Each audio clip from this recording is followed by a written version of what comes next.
Ni vizuri kutathmini kwa upya malengo yako ya elimu. Ni vizuri kubadili malengo yako ya elimu baada ya tathmini. Kwenye hiyo elimu unayoiendea mwaka huu, je, umeweka malengo? Ninachokijua ni kwamba ni malengo ya wengi kufaulu na hatimaye kuhitimu, lakini kuna malengo makubwa zaidi ya hayo.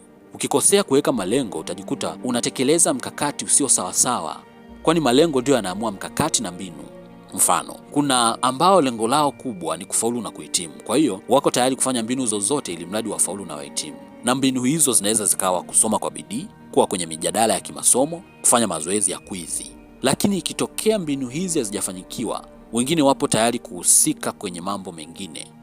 Kwa mfano, kumhonga mwalimu ili kupewa alama za juu, wapo tayari kutoa ngono kubadilishana ufaulu, wapo tayari kuibia majibu ya wanafunzi wengine. Utagundua wakifanya hivi kwa ufanisi watafaulu hakika, na hakika watahitimu. Lakini mwisho wa siku elimu hiyo itakuwa imewageuza kuwa watu wa tabia fulani, kwa sababu elimu huwa inageuza watu. Wataingia kwenye taasisi za utumishi wa umma wakiwa na mtazamo wa rushwa, mtazamo wa kupata kitu ndio watoe kitu, mtazamo wa kushindana na kuchukia mafanikio ya wengine, kudhani ili wao washinde lazima wengine washindwe. Kumbe walipaswa kujiwekea malengo sahihi ya wanataka kuwa nani baada ya kuhitimu au kumaliza kozi husika. Sio wanataka kufanya nini au wanataka kuachieve nini. Malengo ni kwamba wanataka kuwa nani.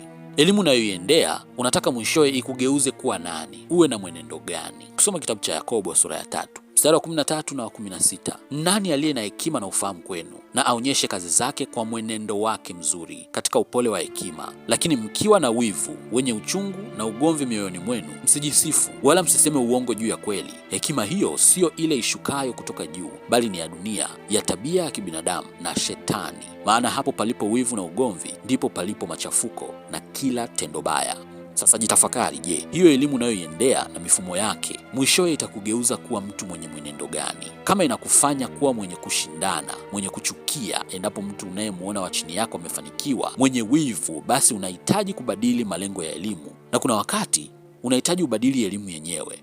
Usiwe na malengo ya kukuelekeza kufikia hatua fulani na ukapata tuzo fulani tu, bali fikiria aina ya mtu ambaye utakuwa mwishoni, na kutakia matokeo chanya.